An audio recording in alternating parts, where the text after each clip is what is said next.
Ay, ako.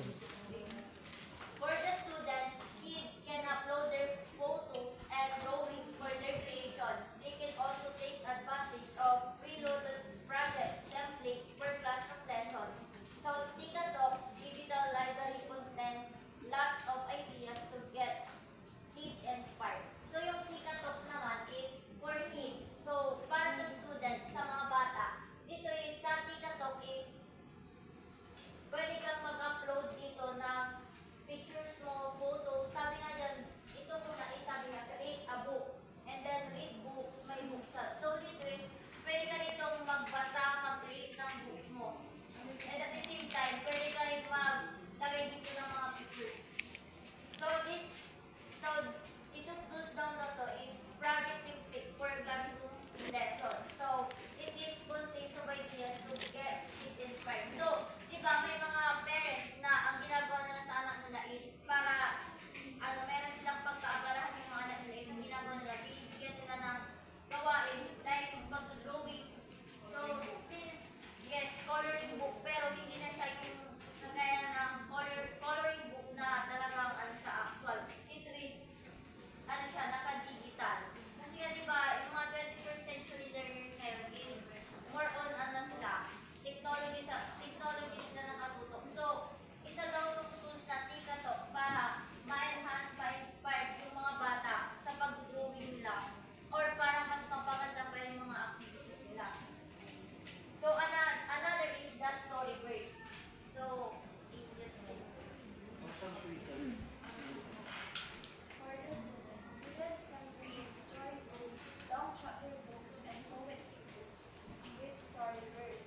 They also have a fundraising program for students to get input.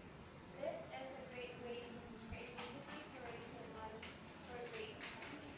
So, ito yung storybook. So, as you can see is, siya, yung meron siyang ibon para siyang Twitter, di ba? So, pero itong storybook is from the word itself is story.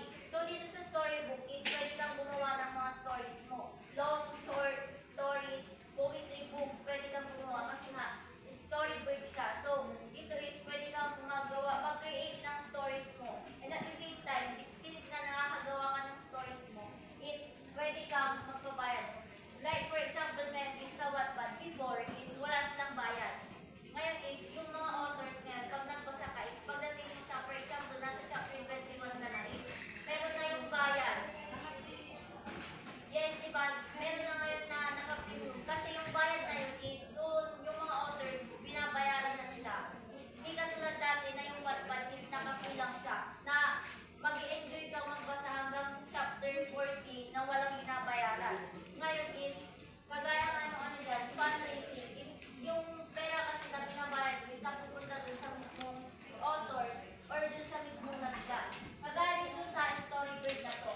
Once na na-create ka ng story mo, you can use it para magkaroon ka ng fundraising and to raise money for a great cause. For example, nag-aaral ka and then magaling ka sa story writing and you can use this Storybird para gumawa ka ng story para doon ka makakuha ng pera. So, yun yung Storybird. So, another is yung Lulu. Lulu. Lulu. Hindi si Lolo, Lulu. matanda. Lulu. For the students, Lulu is a great information database for self-publishing. They can create all sorts of projects. These include print books, e-books, photo books, and calendars. Check out this article on how graduate students are even using Lulu for publishing and use. So, yun. Yung Lulu, hindi si Lolo pa, si Lulu. Publishing thesis. So, Thesis. yan is a great information database for self-publishing. Ibig sabihin, if you want to publish something, self-publishing, ibig sabihin, sarili mo yan. Sabi nga, all sorts of projects, include print books, e-books, photo books, and calendars. So, dito is, pwede mo siyang i-upload or pwede mo siyang gamitin itong apps na to para makapag-search ka ng mga e-books, photo books, or even create. Sabi pa dito is,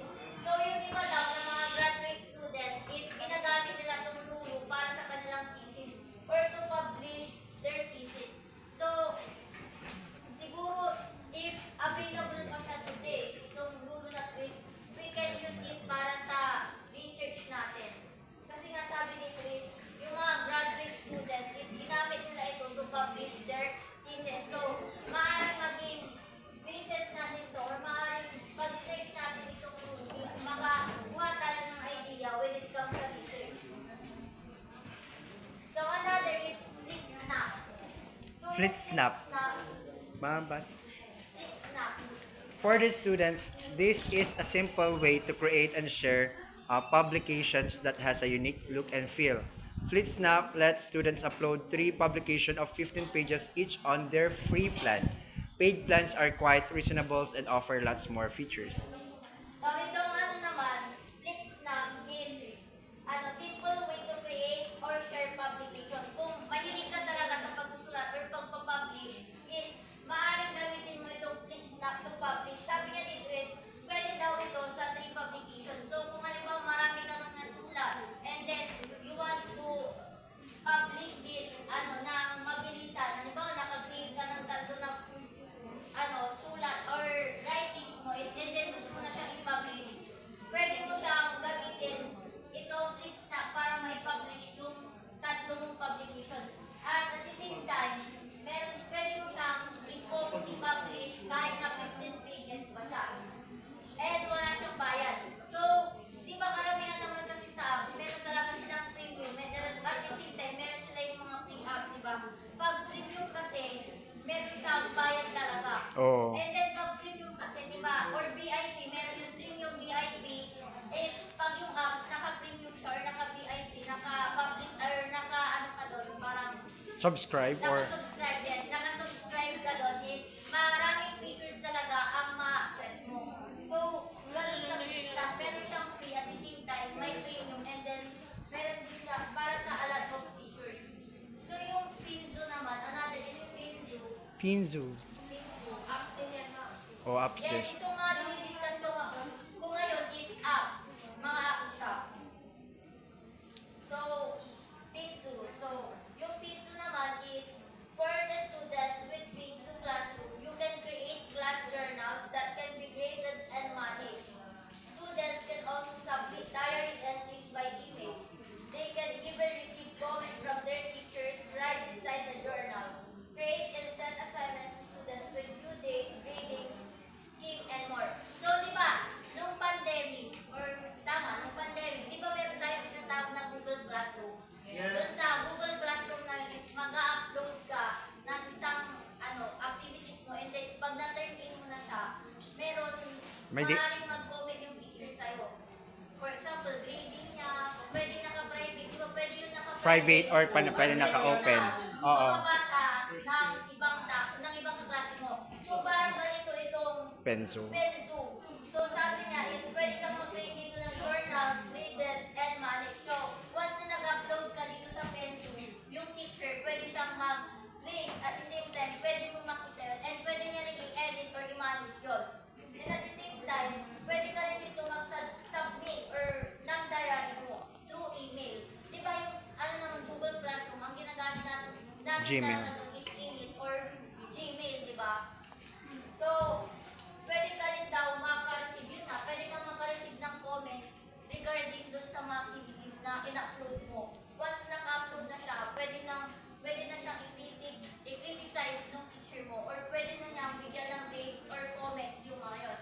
And at the same time, pwede ka rin mag-send ng assignments to students. So, parang ganun nga, yung Google Classroom, di ba, minsan, pag sinabi ng teacher na meron tayong assignment, di ba, sinesend mo yun sa Google Classroom, and at the same time, makikita mo na yun. So, dito is, pwede rin magbigay yung teacher ng due date, grading, and scheme, and many more. Kagaya nga dun sa Google Classroom.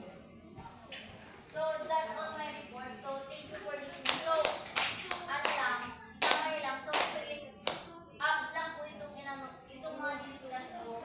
So, yung apps is, syempre, need siyang i-update. So, may mga iba't ibang version na siya ngayon. Hindi kagaya mo, hindi na-update siya rin. Yung mga old yun, no? Yes, yung mga old yun. Sila pa yan eh.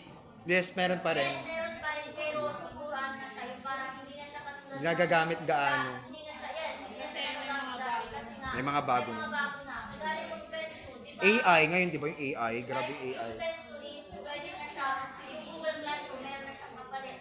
Parang kasi, ang nangyayari, kung ano yung mga latest, kung ano yung mga bago, yun ang Yun yung mas ginagamit. nananapilit na yun. Yung Penso, parang napalitan na siya ng Google Classroom. Yung FlipSnap, parang napalitan na siya ngayon ng Wattpad. Oo, parang gano'n. Para mga ganun siya. Napapalit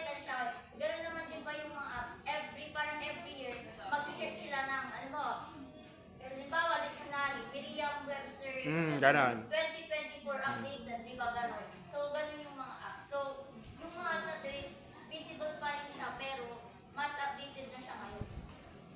Okay. Thank you.